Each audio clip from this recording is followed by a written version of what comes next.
Para minha tristeza e a sua, eu lamento informar que Bolsonaro não será reeleito nessas próximas eleições. Eu penso que muitos de nós nos lembramos, porque é recente, quando Lula esteve na Europa em 2021.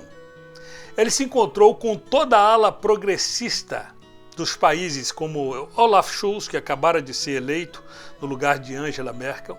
Ele foi para a Espanha, encontrou com Zapatero, que também é um esquerdista. Ele foi para o Parlamento Europeu, onde ele foi aplaudido pelos eurodeputados de pé, depois da sua fala como vítima e como aquele único capaz de trazer o Brasil a uma governança.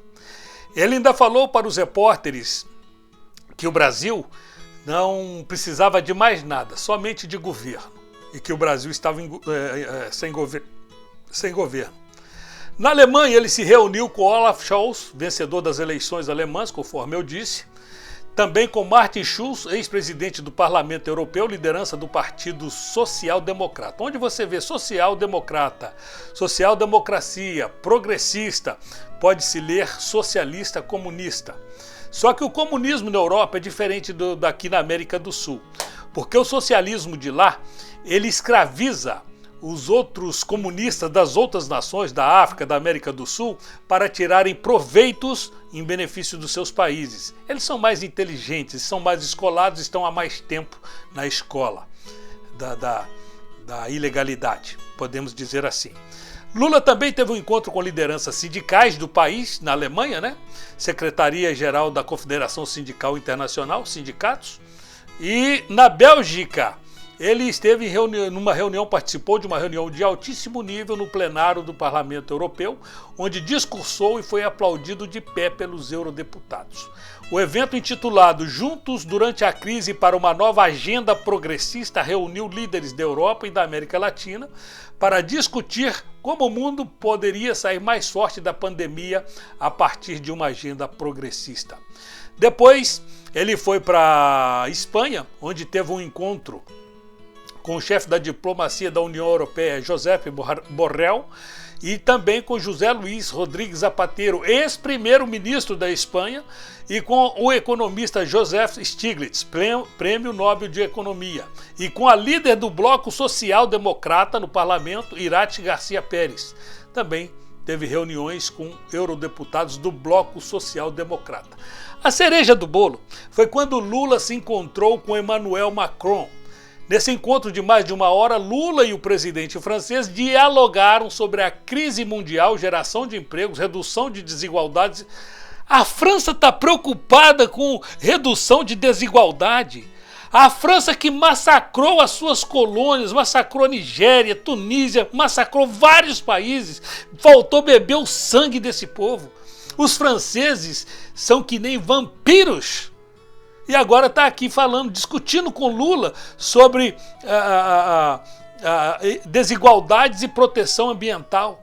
Lula também teve agenda com a prefeita de Paris, Anne Hidalgo, e com o ex-presidente da França, François Hollande, e com Jean-Luc Mélenchon, ex-candidato à presidência da França e líder do movimento França Insubmissa. Também na França, Lula foi homenageado mais uma vez pelo Instituto de Estudos Políticos de Paris, Sciences Po, 10 anos após receber o título de doutor honoris causa. Um analfabeto recebendo um título de doutor honoris causa. Isso aí é como se diz em Goiás, é para acabar com os piqui de Goiás. Né? É uma miséria, é uma desgraça você elogiar um sujeito. É a mesma coisa que de você chamar um burro de um diplomata inteligente, né? Com devido respeito ao asno, porque o ser humano é muito pior. Então, por essas e outras, eu diria a você que o presidente Bolsonaro não será reeleito. Existe uma agenda progressista no mundo. Emmanuel Macron, inimigo ferrenho do Brasil, ele quer que o Bolsonaro se lasque, que os brasileiros se danem. Eles estão apoiando, então, que Lula assuma o governo, até porque ninguém precisa mais de uma liderança, um emergente que tome uma posição de destaque no mundo.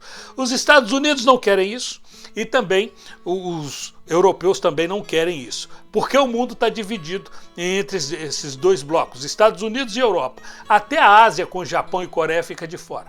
Mas eu quero dizer para você que neste cenário, com espíritos demoníacos no mundo inteiro torcendo contra a nação brasileira, são bem poucas as chances. E tem mais, com esses controladores de urnas que nós temos no Brasil, que não aceitam acompanhamento e fiscalização, Bolsonaro não ganha eleição no Brasil. Então resta saber qual a opção que você, que não aceita outro resultado que não Bolsonaro, vai ter que tomar. E para concluir, você se lembra em 2019, quando aquele sargento da FAB, né, ele foi pego com 39 quilos de cocaína lá na Espanha? Aquilo foi para arrebentar com o governo Bolsonaro. Sabe por quê? Aquilo aconteceu em 2019, mas desde 1999 a cocaína era transportada em aviões da FAB para a Europa. Mas nunca foi pego. Nunca foi pego. Era sempre um governo de esquerda de cá com um governo de esquerda de lá. Mas quando entram de direita, aí descobre, tentando ferrar com o presidente Bolsonaro. E o Bolsonaro ainda falou uma coisa muito séria, e eu acho até muito interessante, que a imprensa caiu de pau sobre ele e falou assim: é pena que não tenha sido na Indonésia, porque se fosse lá, ó, tá certo? Então o que acontece? Todo mundo contra o Brasil. Agora, você que é cristão, você que é crente, você não tem apenas que orar, não. Orar é mais importante, é 90%, mas tem os 10% que é exigir que o presidente tome uma posição contra este cenário, contra esses bandidos de toga que tomam conta das urnas do Brasil. Caso contrário, acabou-se. Deus tenha piedade de nós.